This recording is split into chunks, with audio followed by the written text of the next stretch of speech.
Di ba? Sobrang Nandito ganda. ngayon tayo sa Bukana Bridge. It's a 1.3 kilometer bridge.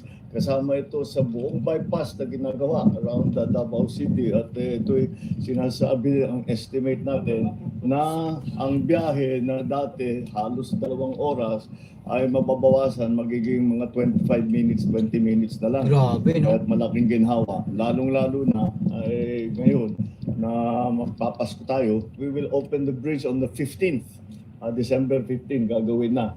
Matatapos yung buong bypass by December 2027. Tapos na lahat ito all the way. Natulungan naman tayo ng ating mga Chinese na contractor dahil ang ganda ng technology nila kaya napakabilis at marunong talaga silang magpatayo ng magandang tulay, magandang infrastructure na mabilis at nasa tamang gastos, nasa tamang presyo.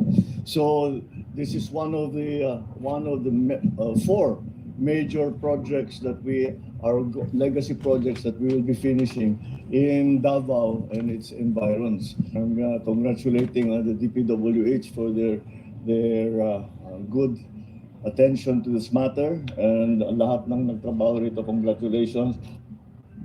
Ang Grabe, no? Bukana Bridge ay may habang Biruin nyo yung Bukana Bridge na yan, mga kababayan. No? Mismong ang Pangulo pa dyan sa Davao nila itinayo. No? Supalpal kasi sa kanila ito na kung saan, no, mga kababayan ko, sabi nila, di ba? Sinasabi kasi nila na wala nagawa ito, walang ganyan. Bangag yan, wala naman nagawa, panay kurakot lang yan.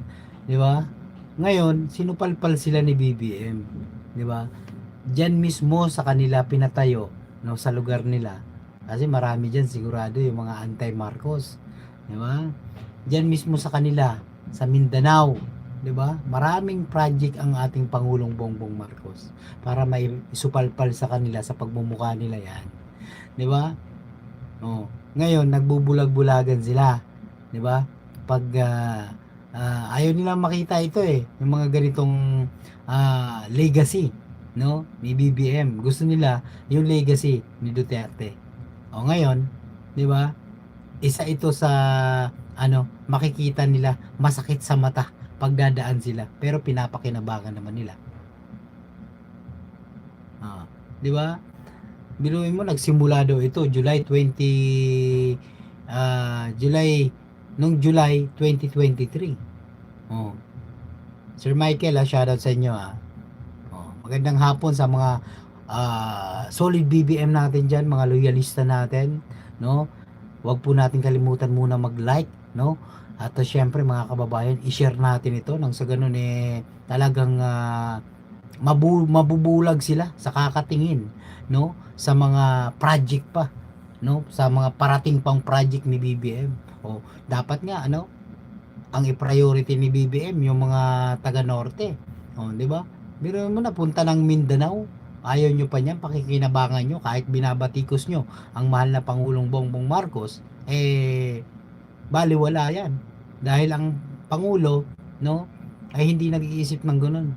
Ang iniisip ng ating Pangulo ay makatulong sa sambayanang Pilipino at maibsan ang kahirapan na napakatagal na biyahe. Biruin nyo, 2 hours, samantalang babiyahe na lang kayo ng 25 minutes to 20 minutes. Ganun na lang katagal. Biruin nyo, Rocks MTV. Yung shoutout sa inyo. Hindi naman talaga kay BBM daw yan. Hindi naman siya mahal ng China, but siya ay gagawa ng bridge lalo na sa Davao. Ano sinasabi mo? Mag-research ka nga. Kanino ba naumpisahan yan? Panahon ni BBM. Ayan sinasabi na nga dyan July 2023 na umpisahan. Meron mo 2023, sinong presidente niyan? Di ba? Si BBM. Kahit sabihin mong hindi siya mahal ng China, kahit sabihin natin kaaway, yung contractor niyan, di ba? Mga taga China. Wala tayong magagawa. Gusto ng China gumawa rito sa ating Pilipinas. Mabait kasi si BBM. Kahit kaaway, di ba?